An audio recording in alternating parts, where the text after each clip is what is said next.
Ladies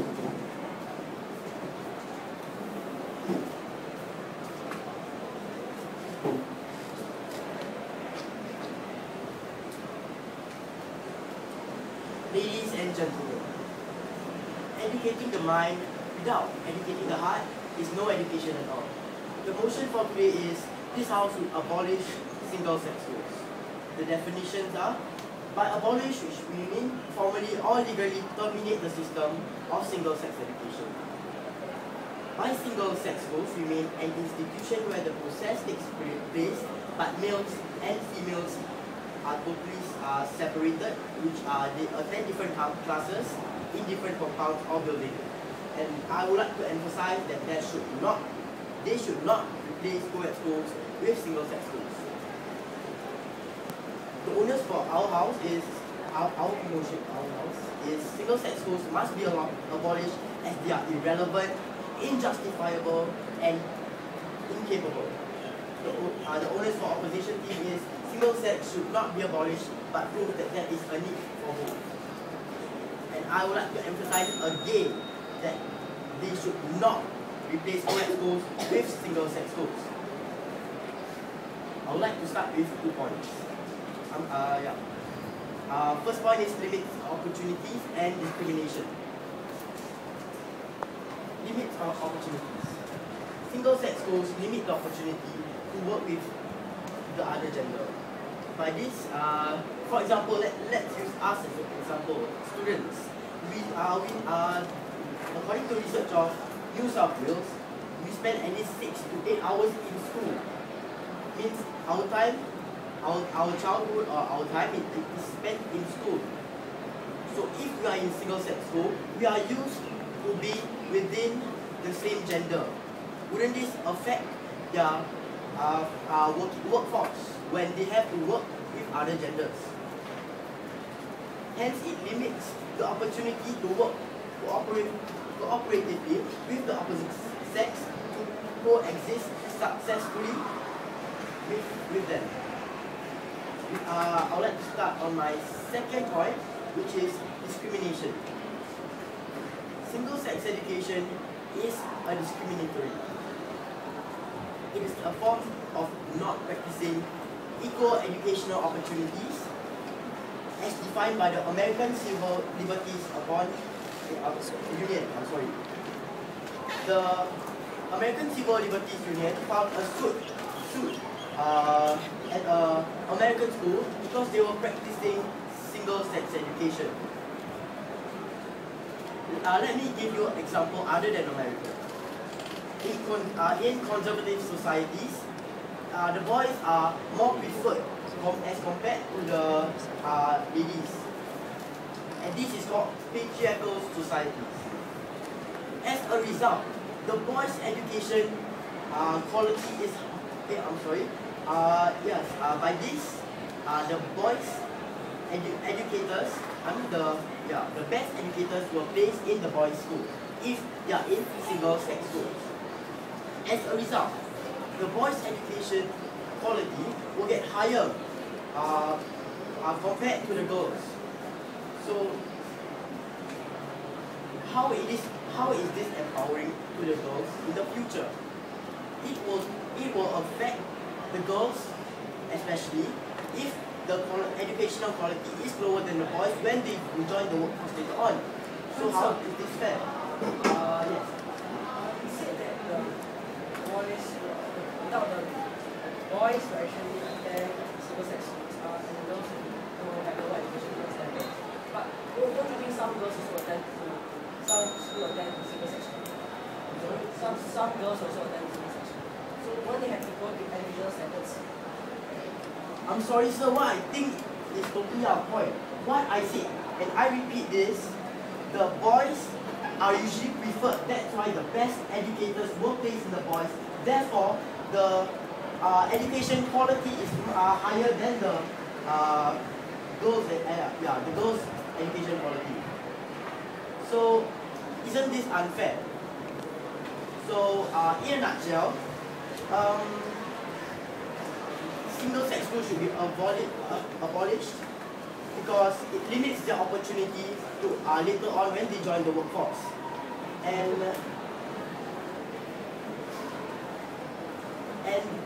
And they also affect the workforce later when they join the workforce later on if they are in single sex schools. So therefore, I would like thank you. Thank the first proposition. 5 minutes and 7 seconds.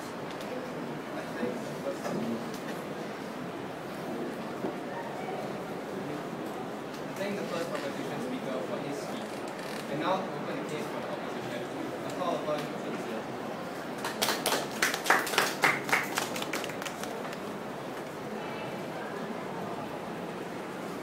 Good evening, esteemed judges, opponents, and members of the House. In England last year, out of the top 10 schools, most of the schools scored well for A-levels. 8 were single-sex schools. A study of 3,000 students from National Foundation of Educational Research shows that boys and girls from single-sex schools are better than co-ed schools. And in Canada, more than half the top schools with good results are single-sex. And the study was done involving 370,000 students in Australia, are more well-rounded individuals.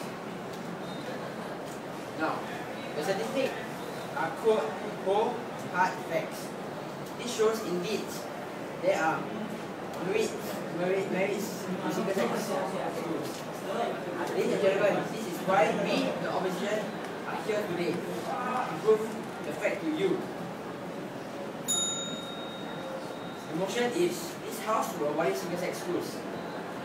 By abolish means to end any currently existing system, order, or institution.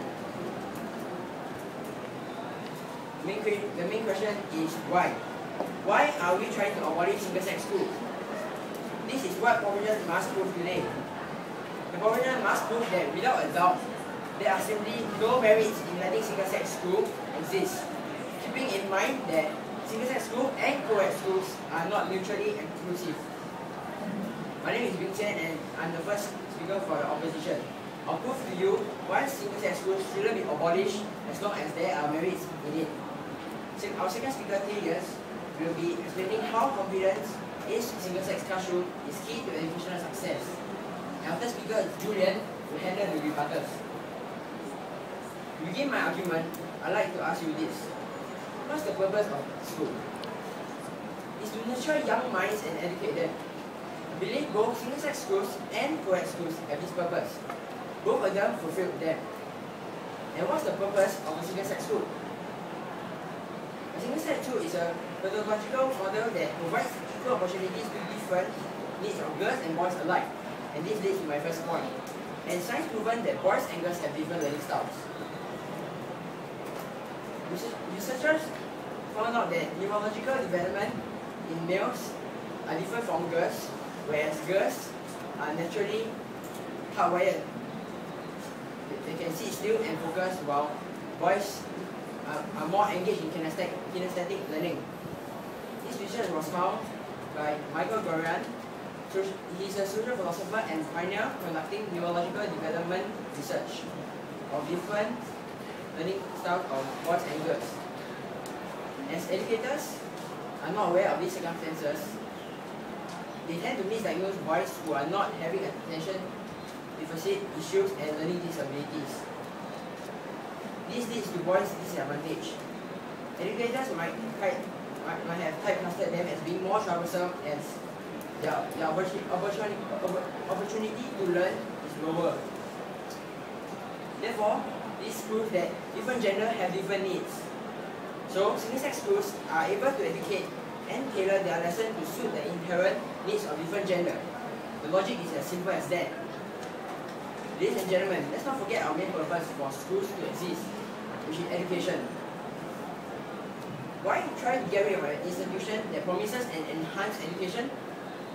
Don't be blind to the differences. Embrace them. Embrace them and let it stand into something beneficial to them for everyone. Hence, Please side with the opposition. Thank you.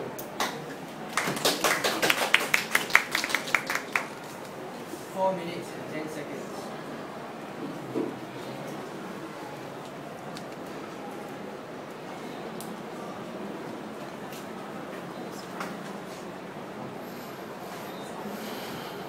Thank the first opposition speaker for his speech. Now to continue the case for the proposition, I call upon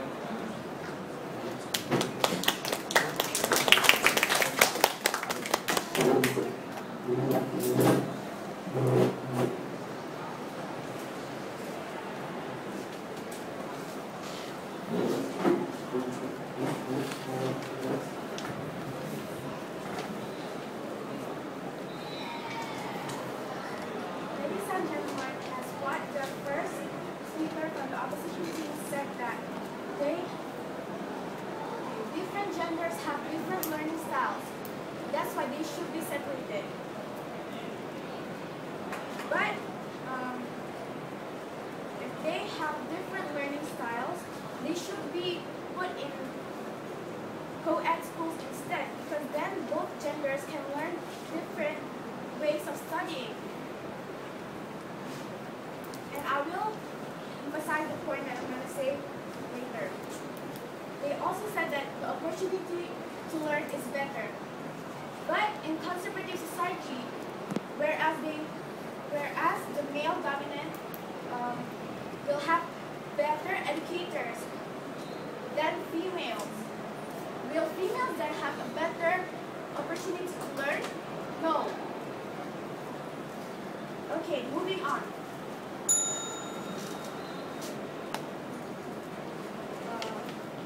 This house would abolish sex schools for provision of a broader learning experience. Ladies and gentlemen, you don't get harmony if everyone sings the same note. We are in the 21st century, where we embrace differences. Different genders have different learning styles. Not only genders, but also each individuals. Even if the opposition team said that we should be separated because of different learning styles, are we that stereotypical in studying? Then we should be homeschooled instead, because we even learn differently within gender.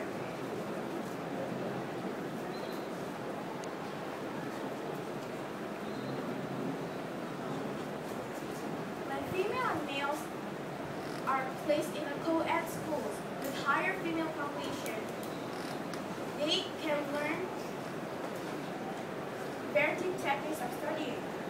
A study from University of Auckland showed that they will have a higher chance to have a better academic achievement in a co-ed classroom with a better female population, with a higher female population, sorry. This can be proved by the co-ed primary and secondary schools in Tel Aviv, Israel. They have better academic achievements than those that are in single-sex schools. It also promotes less disruption and better student-teacher interaction. Moving on to the expanded curriculum. Single-sex schools limit courses that are not sex appropriate. Example, certain sports such as soccer is stereotyped to be inappropriate for females. Therefore, they don't have the chance to play soccer. While in male school, they don't have cooking. Well, in certain male schools, they don't have cooking and dancing because it is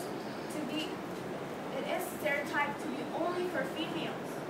Well, while in co-ed school, they provide diverse curriculum for all students.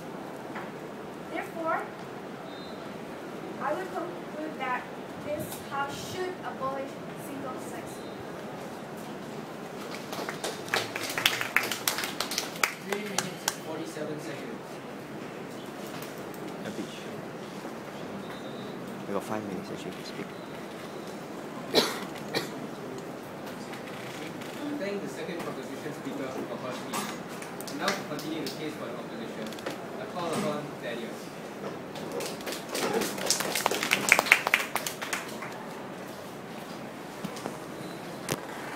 Good evening, esteemed judges, fellow opponents, and members of the House. My name is Thaddeus, and as the second speaker for the opposition today, I will be first rebutting about the proposition as just said, which I think is flawed, followed by saying on my point, which is confidence is the key to a successful education and future. I will now begin rebutting what the proposition has just said. Now, just now, the second speaker has just said that since what my first speaker has just said, since girls and boys have different learning styles, why don't we put them in the classroom together? Well, my answer is, well, since they have different learning, since boys and girls have different learning styles, isn't it better, right? Isn't it better if we put them in a single-sex school, where they can understand each other and learn better? On to my second rebuttal. The second speaker has also said that male have better educators than female, and will female have better opportunities to learn? My answer is, in single-sex school, there are both female and male schools. So definitely the female, if she goes to a female school, she will be able to have the same equal educational standards. I will now begin my first point. Now, ladies and gentlemen, one of the key factors to a successful education is a student's belief in his or her own ability, which results in motivating them, making them less shy and more engaged in classroom activities. No, thank you, sir. Now, ladies and gentlemen, I ask you this question. Do you know what is the gender stereotype subjects? Well, let me tell you. It's a belief of one gender being good in a certain subject. And this actually has misguided many students to belittle their own abilities and therefore not be able to fulfill their full potential. Now, a study conducted by PISA, the Program for International Student Assessment, which is under the OECD, the Organization for Economic Cooperation and Development, has found out that boys from 38 different countries did better than girls in math, on average by 11 points. Yes, sir. You say both teachers of the same level of pay in both single-sex schools. But my point was, in conservative societies where there's a patriarchal society. Carrying on to my point, the study has shown two things. The one is boys are made to think that they are better at math and they perform better. And the second thing is the myth about gender stereotype subject is wrong, it's flawed. Why? Because among top score, girls got highest for math, boys got highest for languages. So what does this show? It shows that belief influences motivation and outcome, and therefore affects the ability. The gender stereotype has influenced the minds of different gender, which means even though girls got better in math, they still had unnecessary anxiety and stress. In a single-sex school, the absence of competition will eradicate those beliefs. In a single-sex school, no thank you. In a single-sex school, everyone is equal and everyone has an equal opportunities to learn. And that is why the opposition says single-sex school should not be abolished.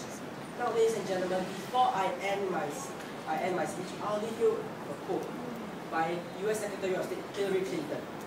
She said this: "There should not be any obstacle to providing single-sex choice within the public school system. We have to look at the achievements of single-sex schools that are springing up around the country.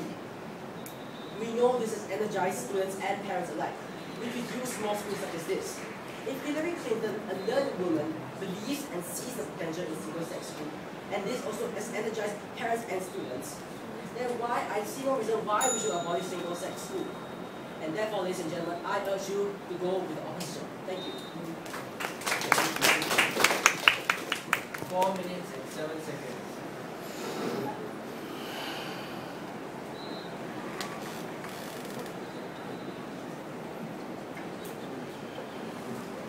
Playing the second opposition speaker for his speech. And now to continue the case for the opposition, I call upon Marcus.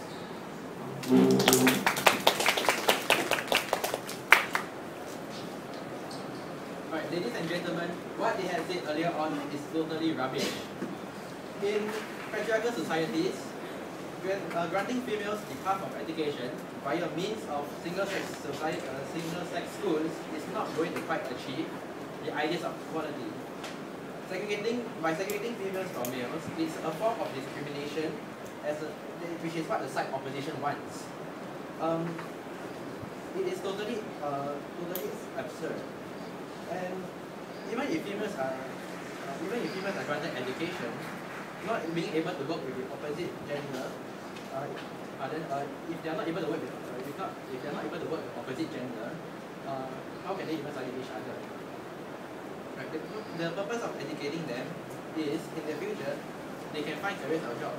But with this, they can't even find any job because they are very used to their own group of friends which are in the same sex. Unless you are getting jobs that revolve around this gender divide, which is rather idealistic and unrealistic.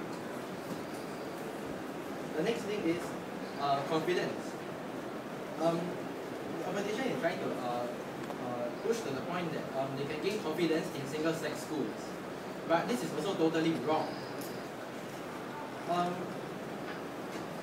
When they go into the future and work, how are they going to feel confident with co-workers of other genders? How are they going to coexist and work with them? They are just merely trying to prove that why single-sex schools are better. Yeah. Even if they are comfortable within their own single-sex genders, it's just a temporary sense of comfort and security. When you go out to work, of course, like what I said previously, it is difficult and hinders the opportunities for work, cooperation, and to coexist with co-workers of the opposite gender. Yet again, this is against the entity of life. Moving on to my own points, although there may be different forms of distractions available for students in single-sex school, it's actually depending on one's upbringing, self-control, and not the nature of the school. Both forms of education, single-sex schools or co-educational schools, have chances of students being led astray. One may give excuses on how much influence and distractions the opposite gender may give. That is just an assumption that everybody is making. Even if you can blame the opposite gender for distractions, are you going to entirely wipe out the opposite gender from their lives? Obviously not. Yet again, this is another impractical idea. This is why precisely as proposition, we are trying to say that we should abolish single-sex schools due to the unfair system. Right, lastly, I'd like to touch on equality. Every government is emphasizing on equality, and this can be seen from the American Civil Liberties Act. And they created with this rule called the Equal Educational Opportunities. This ensures that everyone will get equal educational rights and to ban single-sex schools, as it is a form of discrimination. What you said is not about the American rights. Don't you think it's only empirical? There are more than 200 countries in this world, and so how do you justify that? Once again, I'd like to emphasize that there's patriarchal societies around the world where it's male-dominated. So hence, it's also a form of discrimination once again. So your point is rather invalid. Moving back on to my point, it is the government's responsibility to grant people's freedom to decide on their educational paths. Crucially, it's crucial that the government enforces the ideas of equality. In this situation, the need for equality certainly overrides the need of freedom. People still have their freedom to choose whatever school the parents want to send the child to. With that, that's why on my side of the house, we push to abolish single-sex schools. Thank you very much. 4 minutes and 32 seconds.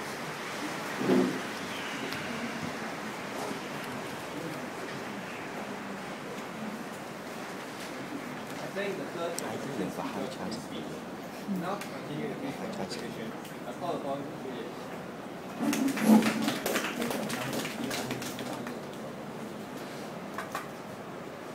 After the resting judges, fellow debaters, and members of the House, my name is Julian Wong, and I'll be the third speaker for the opposition team.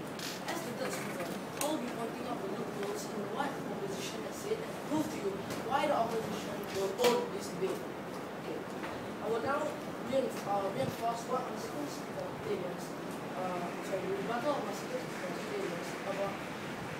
the second speaker from the proposition said about boy and girls have different learning styles. So why not put them together in co-ed schools so that they learn from each other? We the opposition agree, yes, but that co-ed schools can benefit students from having a richer range of learning experiences. However, this is also true for students from single-sex schools, as their lessons are especially tailored to suit their needs. In fact, students from single-sex schools are proven to be more well-rounded and do better academically. As mentioned by my first speaker, boys and girls are biologically different, so as their learning styles. Single-sex schools allow its students to reach their fullest potential by providing students with specific curriculum for a specific gender based on their needs. Thus, they are getting enriching education too. Therefore, there is no reason why single-sex schools should be abolished, as it still fulfills the role of the school, which is to educate its students. As long as single-sex schools has merits and has fulfilled its role, then I do not see any reason why it should be abolished. Moving on to the next propositions point and I'm going to about it.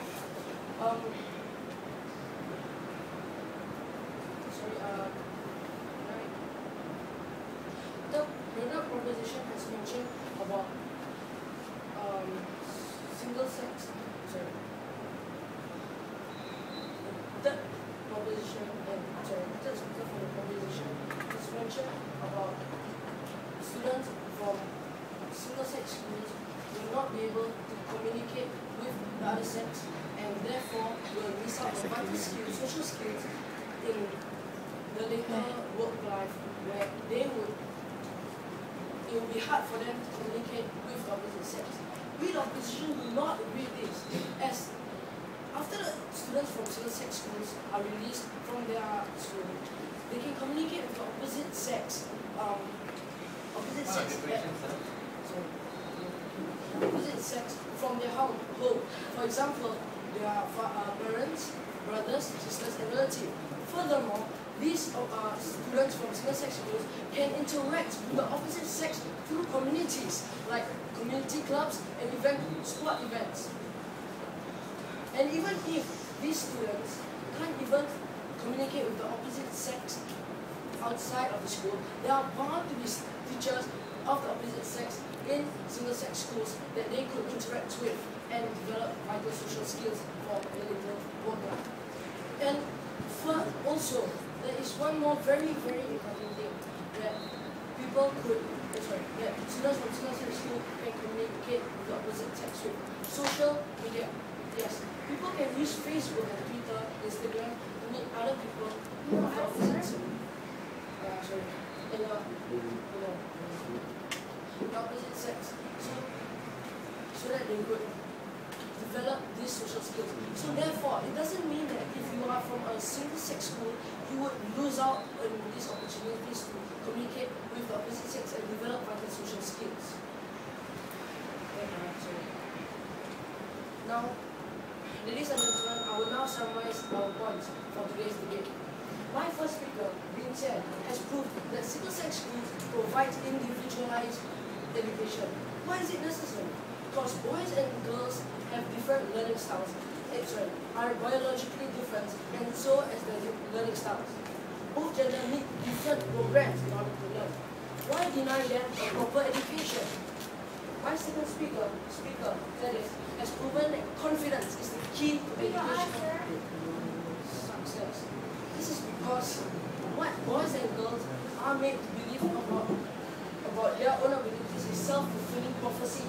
However, in single-sex school, these beliefs don't exist, and students are given equal learning opportunities. I told you that the purpose of the school is to educate young minds, and that the purpose of the single-sex school is to provide better curriculums, and so single-sex school do fulfill their role as an education institution, which is why we simply cannot abolish them. That is why this motion must fall. Thank you. 5 minutes and 19 seconds. I thank the third opposition speaker for his speech. In a moment, we will move to the team's 3-minute reply speeches. The opposition will deliver their reply speech first. However, before their reply speeches, we will now have a 2-minute break during which the speakers will explore their information, including their 2 results.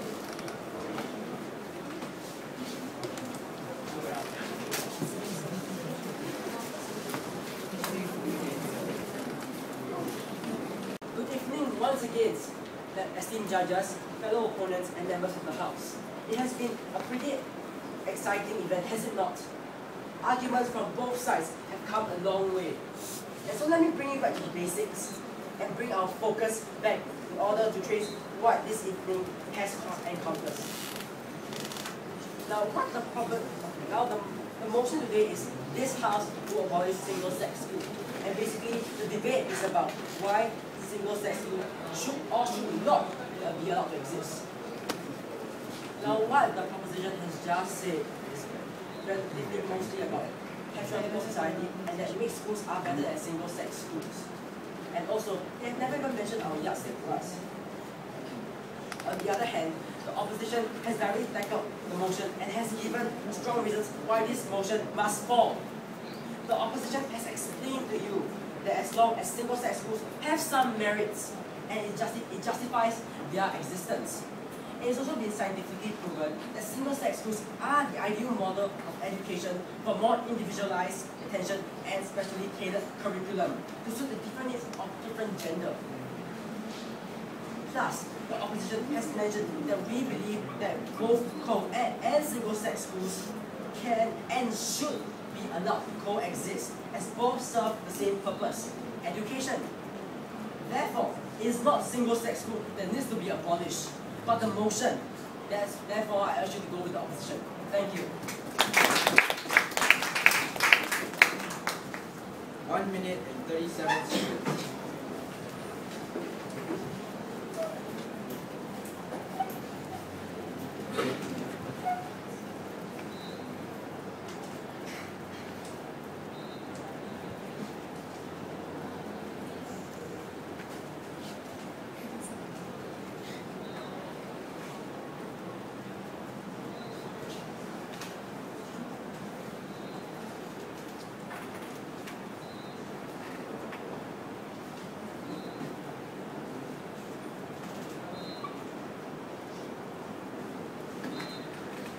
And now to conclude the case for the proposition and the debate as a whole, I call upon Hassan.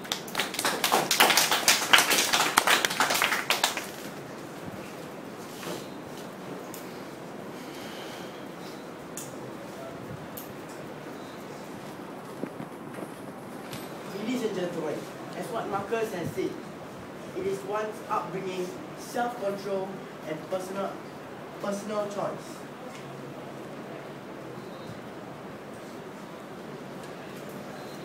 And as what I said, it limits opportunities and it is discrimination.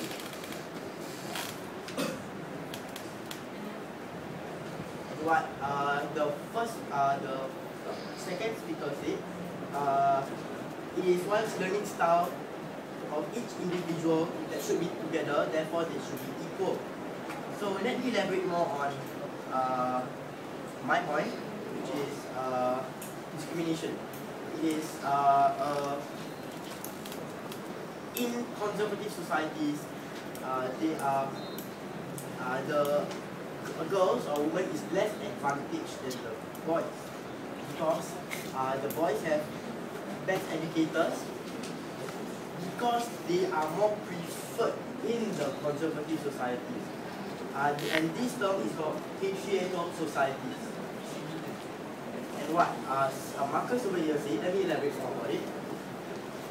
It is dependent on one's upbringing, personal choice, and self-control, not the nature of the school.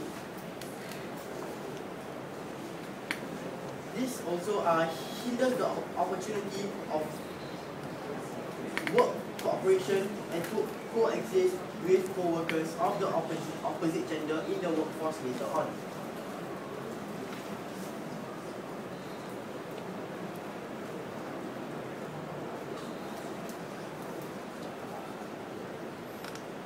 granting females the path of education via means the single-sex code is not going quite to quite achieve the ideas of equality. And in the second stage, she emphasizes more on equality, means different learning styles of each individual is not accountable, because we as students should be taught equally and should be brought up to the workforce equally, and therefore I fought for equality. And to wrap up, I would like to abolish single-sex schools. Thank you. Secondary School Debating Championships. First of all, we'd like to thank both teams here for a great job today. Debating is not an easy skill to pick up. We do appreciate the effort on both sides of the house today.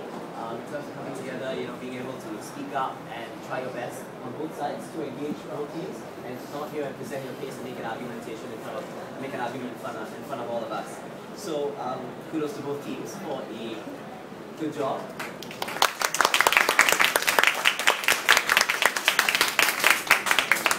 I'll start by saying this was a fairly straightforward debate from the perspective of the adjudicators. There was good effort on both sides in terms of making your speeches very clear, very easy to follow.